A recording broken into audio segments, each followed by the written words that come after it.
Hey, another video, and this time again about the book Le mythe de la contagion.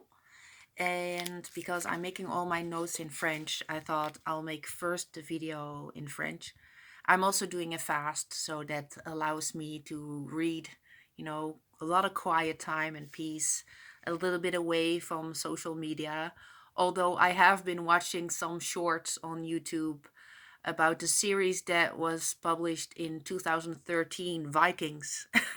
And I got very much attached to the characters in that series. So Ragnar and Lagertha. For people who that was a very famous series at that time. I lived in Canada, so I had no television, so I did not watch any movies. But yeah, I like this one a lot. So, anyways, that's a little bit off topic, but I'll start with the book, Le mythe de la contagion. Pourquoi les virus, y compris le coronavirus, ne sont pas la cause des maladies. Alors, il y a la préface de Sally Fallon Morel.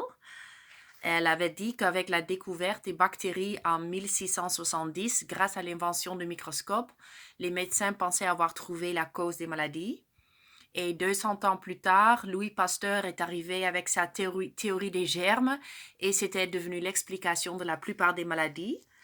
Mais en fait, quand Louis Pasteur, quand il était mort, c'était en fait une confession avant sa mort. Il avait dit que le germe n'était rien et le terrain était tout. Parce qu'il avait transmis ses carnets de laboratoire à ses héritiers, à condition qu'il ne les rende jamais publics. Mais son petit-fils, il a fait don de ses carnets à la Bibliothèque nationale de France qui les a publiés.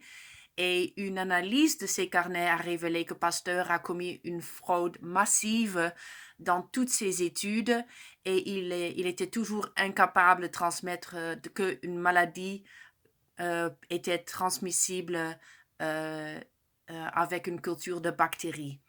Donc, il était incapable de faire preuve de contagion.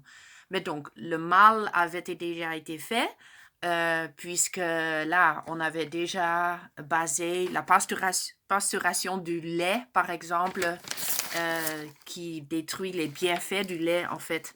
Mais aujourd'hui encore, ça c'est... On s'est basé sur ce mythe. Puis, évidemment, le virus, j'avais expliqué dans mon autre vidéo que c'était une toxine.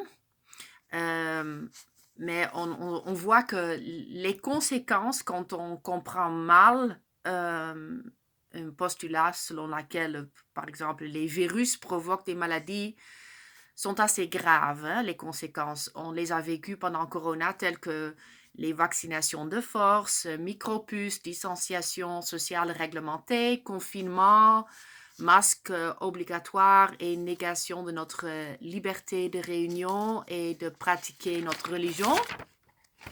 J'avais déjà parlé aussi du livre The Invisible Rainbow, dans lequel Arthur Firstenberg il retrace l'histoire de l'électricité dans le monde, qui accompagne donc chaque épidémie. Par exemple, les lignes télégraphiques en 1889 a causé la neurasthénie.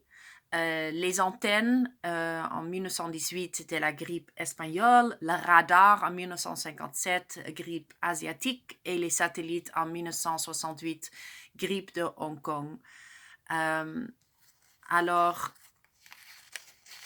comme j'avais dit, on est tous électromagnétiques. Notre corps, l'organe le plus fort électrique, et c'est notre cœur.